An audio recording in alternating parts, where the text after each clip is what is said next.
Hi everyone, a new limited character Otoha is finally here, and if you are not sure how to build her, I got you covered. We'll go over her base potentials, themes, emblems, and this, plus which of her two builds to use, whether it's laser build or weeping sky build. And if you don't have Firenze or Mistique, no worries, I will cover other alternatives as well. By the end of this guide, you will know the best setup for your account and your situation. Before we get into the details, here's the easiest way to understand Otoha. She is a versatile unit who can be played as either main DPS or sub DPS in support slot depending on your team. If you already have a strong main DPS like Firenze, then Otoha works better as sub DPS by buffing the whole team while still contributing solid damage. But if the rest of your team doesn't deal much damage, then Otoha will take main DPS role instead. And that's the key idea behind how we build her, and everything else in this guide is based on that. Otoha has two different builds, Laser build and Weeping Sky, and they play very differently. So which one you choose will depend on the situation and also your team as well. Let's start with the Laser build, or what we call it as Build 1. First of all, this build is very simple to play, and it works really well in most cases. All you have to do is use Otoha skills to apply dot, then keep attacking with your main character. And as long as that dot is active, Otoha will automatically trigger follow-up attacks with purple flowers and lasers. On top of that, this build becomes even better against enemies that are weak to ultimate type damage, like the current boss. And that might sound strange at first, because her laser from Solitary Lantern and the purple flower from her pink pot are considered as ultimate type damage. Because of that, some players call this as ultimate build, and that can cause some confusion because it sounds like this build focuses on her actual ultimate, which isn't really the case here. Speaking of her ultimate, you should cast her ultimate whenever it's available for some extra damage. This build charges ultimate very quickly, so you get plenty of chances to use it. But just make sure her skill cooldown has at least 4 seconds left before casting, so the ultimate animation won't delay her next skill and reduce her damage uptime. Now, there is one important interaction that you need to know, because it can cause you a big chunk of damage if you are not aware of it. Otoha's damage over time cannot refresh when you cast the next skill too early, because the dot actually lasts longer than 11 seconds and overlaps with the next skill for a brief moment. And that prevents the new dot from applying. And when the old dot expires, you won't be able to trigger any of Otoha's damage until the next skill applies a new one. I'm not sure if this is intentional or not, but fortunately, the easiest way to avoid this is to delay her skill by about 1 second once every 3 or 4 skills. Or if you notice when it usually happens in your own run, you can simply add a short delay around that timing instead. Now, let's move on to Weeping Sky or Build 2, which is a lot more straightforward. With this one, you simply cast her skill, and Otoha will start dealing damage automatically. Unlike Laser build, there is no dot management and no overlap issue to worry about. And on top of being easier to play, it also deals higher damage compared to Build 1. And even applies a small Umbra Taken debuff which boosts the damage to the whole team. So, what is the downside? The trade-off is that all of the damage is stationary, and because of that, the enemies need to stay inside the skill area. So in practice, this build is pretty good against bosses that don't move that much, or stationary bosses such as Evernight or the upcoming final echoing boss, Rovina. So, if you want easier gameplay, consistent value, and you are fighting an enemy weak to ultimate type damage, then go with Laser build. On the other hand, if the boss stays in place and you want the highest damage ceiling, then Weeping Sky is the better option. As for skill upgrades, prioritize her support skill first, since that is the main source of her damage in both builds. Meanwhile, her ultimate contributes much less overall damage, even in Laser build.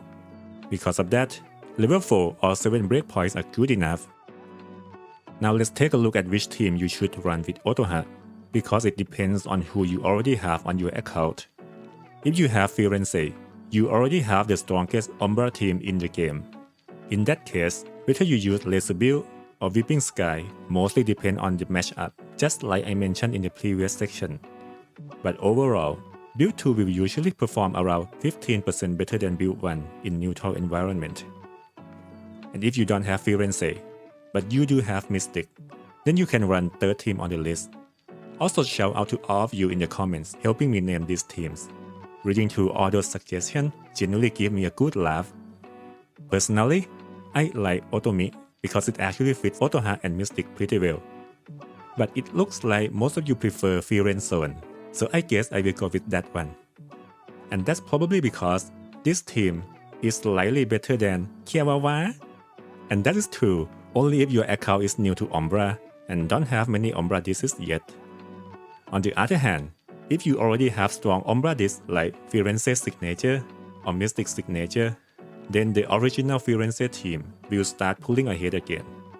So in the end, which team between these two is better really depends on your account. And if you don't have either Firenze or Mistique, then your remaining option is to pair Otoha with Coronis. Now let's go through the builds for each team. Everything shown in the build is already ranked from left to right based on team damage value. Also, I will mainly focus on the important parts, especially Otoha's potentials. So if I skip anything and you still have questions, feel free to ask in the comments. So let's start with Otoha in Firenze teams.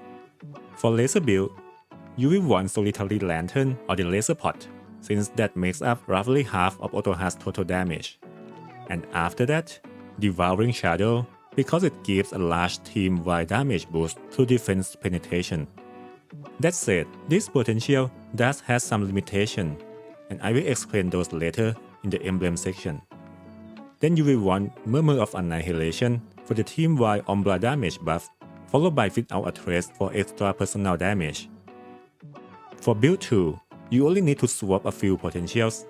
First, Rainwoven Sorrow, which makes her skill stationary instead of drifting forward. Then add Bone Chilling Rain, which gives extra Umbra damage taken to the enemy and benefits the whole team. And that's really all Otoha needs in this team, since she functions as a sub DPS here. So it's usually better to give more potentials to Firenze and Cosette instead. Some of you might ask about Dark Mirage on Cosette. On paper, it gives similar value to Dark Hallucination, so technically they should be interchangeable. However, in actual gameplay, Dark Mirage can cause Cosette to attack random enemies when multiple targets are present on the field, instead of applying debuff to the boss. And because of that, it can lower your total team damage.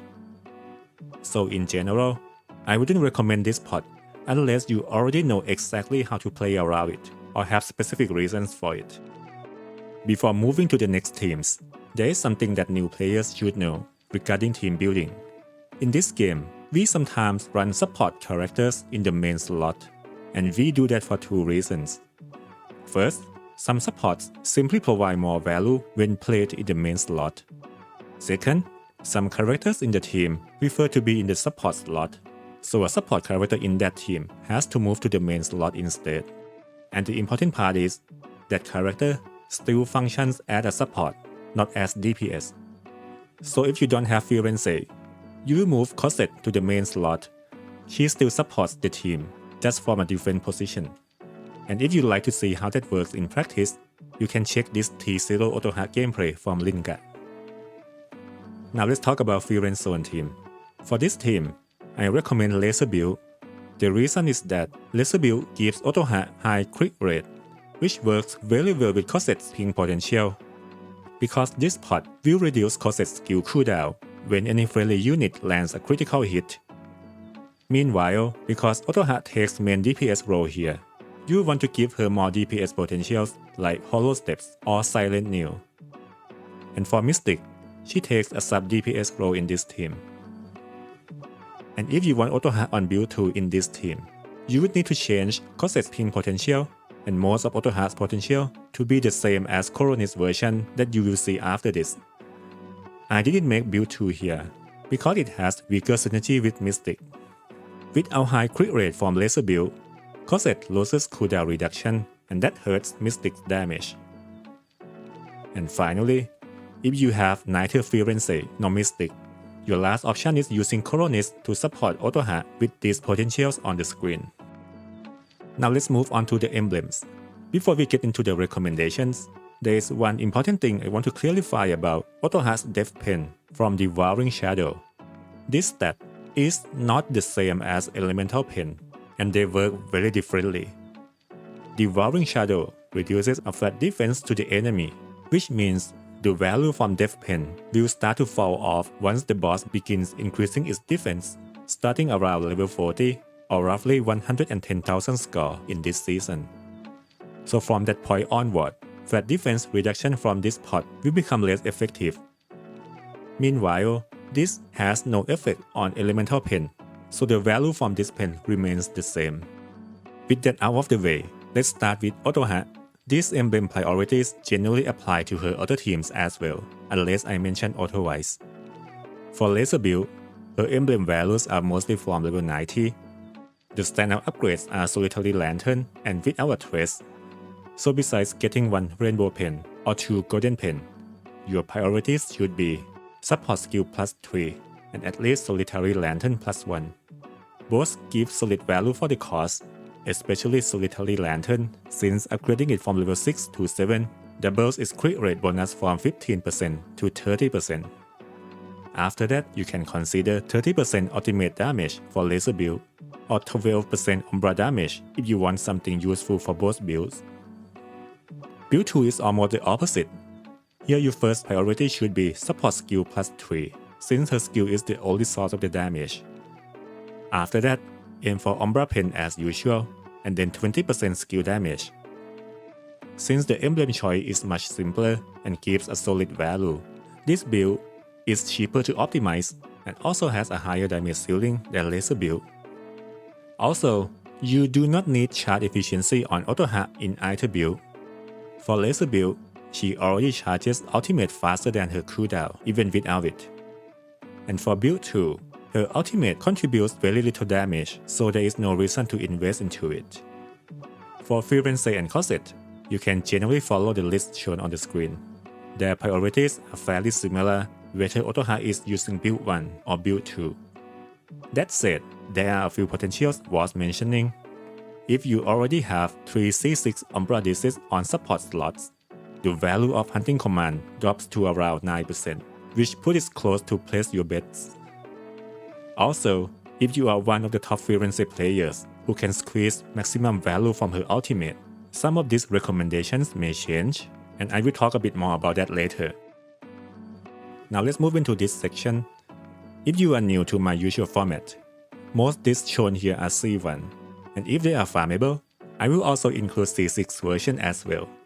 For other C6 like Limited Disc and Battle Pass Disc, those will be included at the end of this section. For laser build, the top 3 options are Otoha Signature, Firenze Signature, and Otoha Event Disc. If you are free-to-play players and already invested into Umbra Disc, then discs from rank 3 to 6 are usually your best options.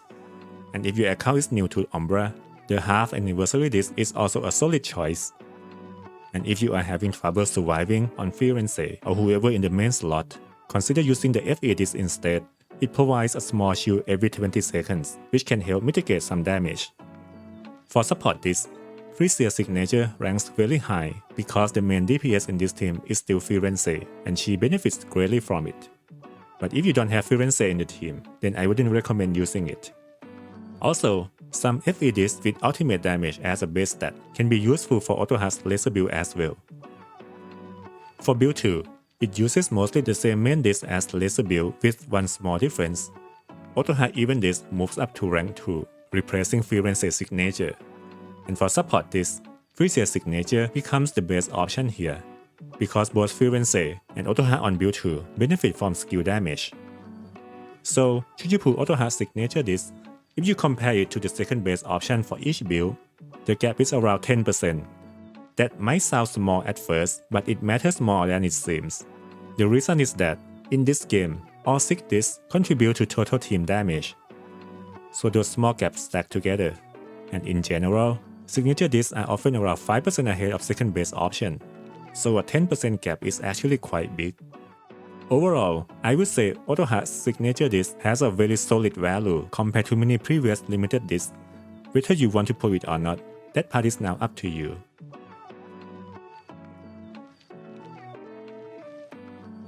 Before we move into talents, quick side note, if you want a chance to win 600 Stellar Knight dust, take a screenshot of this video with the hashtag FieryFeast, then go to the official Stella Sora Twitter or Facebook and find the post with this campaign image. Then leave a quick shout out for this video, including the screenshot, and that's all you need to do for a chance to win the prize. Just make sure to post it before the deadline shown by the official page. Now back to the guide. For talents, Otoha follows the usual pattern where each talent gives roughly 10% more damage, so whether you want to pull them or not is completely optional. The game doesn't lock anything behind them. That said, there are two things about her talent that you should know. First, her T2 and T3 do not work with build 2 because their conditions are tied to ultimate type damage. Second, the EN version appears to use different wording for her talent tree. CN version, JP version, and KR version all describe the trigger condition as dealing ultimate type damage, which includes her laser and purple flower from build 1. Meanwhile, the EN wording sounds like it only triggers from Otoha's actual ultimate. And since I don't have a direct way to test T3 myself, so for now, I'm basing my numbers on CN, JP, and KR wording. If it turns out EN version is the intended wording, I will update it in the pinned comment. With that in mind, one of the most common questions is, can laser build catch up with Weeping Sky with T2 and T3? Based on the numbers, T2 and T3 definitely reduce the gap between laser build and Weeping Sky for Otoha's personal damage. However, they still don't fully catch up. And once you look at total team damage, Build 2 still stays ahead because Bone Chilling Rain from Build 2 benefits the whole team. Now a quick note for top Firenze players. If you are casual, this section is more advanced, but there are still some useful concepts here for you as well. So let's start with some potentials like Dark Pirouette and Flash Break. They are actually quite low in terms of damage. However, you still need them along with Instant Liquidation to break the soft cap and get more than 5 potentials on Cosette. So Dark Pirouette at level 6 is fine because it still boosts ultimate damage, but keep Flash Break and Instant Liquidation as low as possible. You also want to add Nether Blaze and possibly Void Bracing depending on your rotation and break windows. I cannot give a fixed priority for Nether Blaze because its value changes based on your ultimate timing. But I do have a damage model built based on feedback from top Firenze player, Luca, along with inputs from other leaderboard players, so you can use that if you want to tailor the build to your own preference. And that's pretty much everything you need to know about Otoha. She adds strong value to Umbra teams and pushes their damage ceiling even higher. The two builds play very differently, which gives you flexibility depending on the matchup.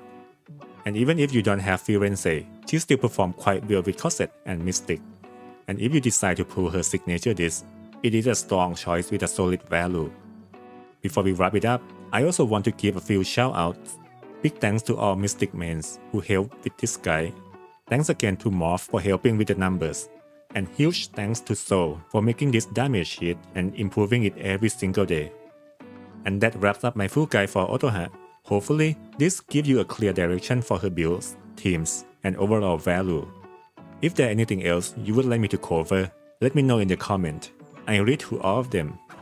Thanks for watching, and I will see you next time.